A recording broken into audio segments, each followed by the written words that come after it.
नाते हमारा ये प्रश्न है कि कोई भी व्यक्ति कम समय में अपनी नींद को पूरी करके ऊर्जा कैसे प्राप्त करे और हमारे शरीर में ऊर्जा का केंद्र कहाँ है? देखिए, आप पहले मन को समझिए। मन को जानिए, मन कहाँ क्या करता है। इस शरीर में अधिष्ठाता बैठकर संपूर्ण इंद्रियों को स्वामी बैठा है और सारा उसकी मुट्ठी में है। संचालन नख से सिर तक सारा कारोबार वही करता है, चलाता है। आँख, नाक, कान, पैर मन ही चलाता है। सारे विचारों का केंद्र मन ही रखता है वो सब कुछ। आप जल्दी जितनी अपने विचारों को सीमित कर लेंगे, सीमित, उतनी जल्दी निद्रा आपको आएगी। लेकिन ध्यान रखिए, ऊर्जा का केंद्र, पहले ऊर्जा जानिए। ऊर्जा होती क्या, किसको कहते हैं ऊर्जा? उस संबंध में ऊर्जा एक जो विद्यमान है, आत्मशक्ति विषय में आप बोल रहे हैं कि बाहरी ऊर्जा शक्ति को ग्रहण करना चाहते हैं, उसका निर्णय लीजिए। ऊर्जा है ही, स्वयं ऊर्जावान है और आप तो गुणों के निधान में हैं और ज्ञान की ऊर्जा आपके पास में है, गुणों की ऊर्जा आपके पास में है। मानुष तन गुण ज्ञान निधाना, अहित अनहित परस्पक्षी हो जाना। आप तो गुण ज्ञान के निधान है, ऊर्जा तो आपको विद्यमान। गुण आप गुण नहीं, ज्ञान नहीं, निधान खजाना है आपके अंदर। क्या आप उसे जान पाए?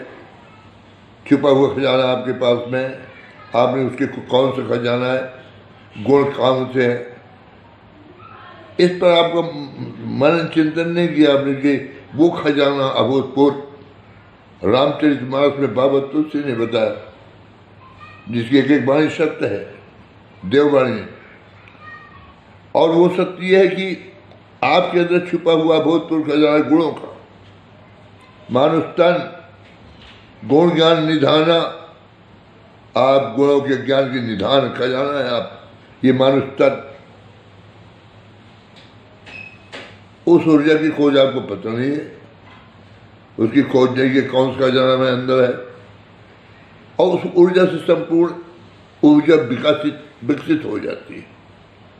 कहीं बाहर से ऊर्जा नहीं आती, हमारे यहाँ भीतर ही छुपी है यही ऊर्जा। और इसे मूलाधार, स्वादिष्ठान, मणिपुर, अनाहत, बेसुद्ध, आज्ञा चक्र, आइए माता केंद्रित है आज्ञा चक्र में ऊर्जा। योग मार्ग में ये ऊर्जा ग्रहण होती है और भक्ति में अपने आप ऊर्जा आती है। आप किस मार्ग से? ज्ञान मार्ग से ज्ञानी के पास ऊर्जा उपलब्ध होती है। योग मार्ग से योग की ऊर्जा उपलब्ध हो जाती है और भक्त को भगवान ऊर्जा दे देता है। तो ये एक तो हृदय में विराजमान आत्मशक्ति स्वयं ही विद्यमान है। आत्मा परमात्मा स्वयं अंश में है, ऊर्जा तो खुद आत्मा है हमारी। हम न तो जीव के विषय में जानते, न आत्मा के विषय में जानते, न माया के विषय में जानते और न परमात्मा के विषय में जानते।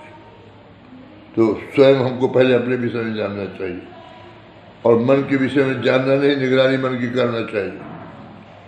जितनी ज़्यादा मन की निगरानी कर जाएंगे, विचारों में कम ले आएंगे, आप कम समय में आप निद्रा ऊर्जा सब ग्रहण कर सकते हैं। बरसाते मन की निगरानी करना, देखा नहीं मन ईश्वर के चरणों में कितना रहता है, कितने घंटे माया में कितना रहता है।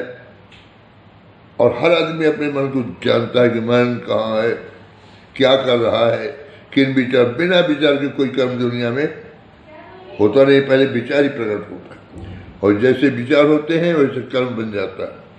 असत विचार मन जाता है, असत कर्म में मनुष्य तल्लीन रहता है, माया में धंसा रहता है, क्योंकि मन असत विचार में डूबा हुआ अनेक जन्मों से चला आ रहा है। क्यों? भूमि परत ढाबर पानी, अजीब जी बही माया लिपटानी, लपट जाती है। तो माया से छूटने के उपाय बताए शास्त्रों ने। माया छूट, असत्य तो पहले से बढ़ जाता है। असत्य की पाठशाला नहीं है, पाठशाला सत्कर्म होती। ऋषि मुनि महात्मा सब सत्य बताते हैं, कुछ वहाँ की है। तो पहले तो अपने को जानकारी इस बात की रखना चाहिए कि हमारा मन कहाँ जाता है, कहाँ आता है, क्या करता है, उसकी निगरानी। आप खेत तो बो के आगे, अगर खेत की निगरानी आप नहीं करते, एक दिन में लहलहाता हुआ खेत टिड्डी दौड़ रहा है, एक दिन में समाप्त कर दी। तो और इतनी मेहनत करके सब कुछ मैंने बोया, सींचा, किया, निगरानी न करने से। आप जो भी अच्छे कर्म कर रहे हैं, जो भी, और आपने मन की निगरानी नहीं किया, असत में प्रवेश कर गया, ज्यादा असत में कर गया, तो किया हुआ हमारे सत्कर्म में भी धूमिल पड़ जाता है। तो इसलिए सबसे बड़ी बात है, हम ऊर्जा ग्रहण करने के लिए, ऊर्जा हमारी विद्यमान है अंदर। क्या ऊर्जा दिखे? आत्मा, आत्मा को परमात्मा से मिलाते ही होगी। सबसे बड़ी ऊर्जा जिसके कारण चेतन है, सत्य चित आनंद घन चेतन ब्रह्म, परमात्मा क्या सब स्वयं है। शरीर मान के बैठ गए हैं, शरीर के लिए होश संभालने की बात, जब तक जीवन है जो भी करते हैं, सुविधाएं जुटाते हैं, धन संपत्ति वैभव परिवार, जो भी शरीर के लिए। हमारा विचार कभी नहीं आत्मा के अंदर, जिसकी वजह से शरीर वो कौन, वो परमात्मा का अंश, ईश्वर स्वरूप आत्मा। इस शरीर में जो आत्मा है वो मूल है। आत्मा की वजह से शरीर, शरीर की वजह से आत्मा नहीं है। शरीर तो समाप्त हो जाता है, आत्मा नहीं समाप्त। आजार अमर आत्मा परमात्मा का अंश, ईश्वर स्वरूप है। इसलिए मैं निवेद, मुझे ज्ञान नहीं है, मैं जानता नहीं, पता नहीं मुझको। मैं तो अज्ञानी माँ शारदा सतपीठ माँ के चरणों में पड़ा हुआ तो अजगर की भांति, ज्ञान नहीं मुझे। अपनी भावनाओं की अभिव्यक्ति, जिन विचारों में आपने पूछा, जिससे पूछा, मैं अपनी भावना व्यक्त कर रहा हूँ। उपदेश भी नहीं है, मैं उपदेश लाइव में करता नहीं। तो मेरी प्रार्थना ये है कि प्रश्न जो भी हो, पर ऊर्जा हमें विद्यमान हमारे पास है, उसकी खोज। जिन खो जाते इन पानियाँ और गहरे पानी पैर, गहराई में देखिए ऊर्जा कहाँ है। नहीं होती ऊर्जा तो ऊर्जा चली जाए तो मृतक हो जाता है, जान लीजिए। सबसे बड़ी ऊर्जा आत्मा है हमारी। अब कौन सी ऊर्जा ग्रहण करना चाहते हैं वो अगले प्रश्न में बताया जाए। जिस ऊर्जा के कारण संचालन पूरी इंद्रियों का मन सहित हो रहा है वो है आत्मा। हम शरीर नहीं हैं, हम आत्मा है। शरीर मानकर हम आप सब होश संभालने के बाद से शरीर के लिए पोषण, शरीर के धन संपत्ति वैभव परिवार यश कीर्ति, शरीर के लिए क्या किया? आत्मा के लिए। क्या आत्मा को परमात्मा के लिए कोई योग किया हमने, भक्ति की हमने, ज्ञान अर्जन किया, कोई क्या किया? कौन सी ऊर्जा जानना चाहते हैं? विद्यमान ऊर्जा को तो हम जानते हैं कि हम किसी ऊर्जा से जिंदा है, ये नहीं जानते। कौन सी ऊर्जा जिससे हम जिंदा है? अब कौन सी ऊर्जा चाहते हैं? आप दूसरी ऊर्जा नहीं, ब्रह्म शक्ति, आदिशक्ति, परमात्मा, ईश्वर का नाम। आप नाम ऐसा है भगवान का, जमा का, वो स्वयं ऊर्जावान, एक किरण से आपको सब कुछ बना सकता है, बना देता है, बिगाड़ता है। तो हमारा मन तो माया में धंसा हुआ, दिन रात हम आप माया में है। और कौन सी ऊर्जा करेक्ट होगी? तो जो है हमारे पास, केवल मन की निगरानी करें। और सबसे बड़ी ऊर्जा जो अपन मैंने प्राप्त करते हैं वह है परमात्मा को एक नाम सुमरण करके देखिए। सुमिर सुमर नर उतर ही पारा, और कलयुग केवल नाम आधारा है। नाम आधारा हर प्रकार की ऊर्जा ग्रहण कर सकते हैं। ऊर्जा का स्रोत है नाम परमात्मा का। उस नाम से ऊर्जा इसी पैदा परमात्मा प्रकट हो जाता है। ऊर्जा धरिए एक तरफ, ऊर्जा क्या होती है? ईश्वर प्रकट हो जाता है नाम।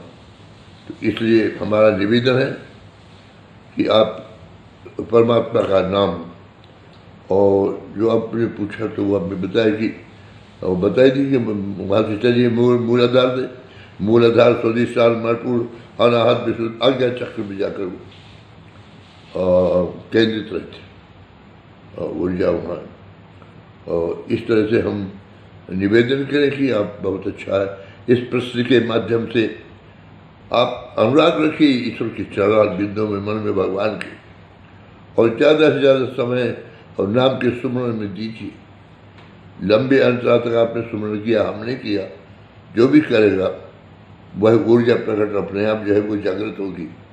और ज्ञान अच्छी बात है, पर ध्यान रखने योग्य है, विचारों को देखना होगा। हर असत पर मन विचार कर रहा है, विचार किया हुआ वह असत में गए, असत कर्म बनेगा आपसे, हमसे। अगर हम असत विचार किया सत्कर्म बना। विचार को देखना होगा कि सत्कर्म में अच्छे विचार हो, दिव्य विचार हो, शुद्ध विचार हो, आत्मीय विचार हो, ईश्वरीय विचार हो। और भौतिक ही विचार सुख के लिए, भौतिक सुख के लिए, नाना प्रकार के अपना ऐश आराम के लिए दुनिया के चाहते हैं, तो वो मन फिर आपको वही ले जाएगा, पतन की।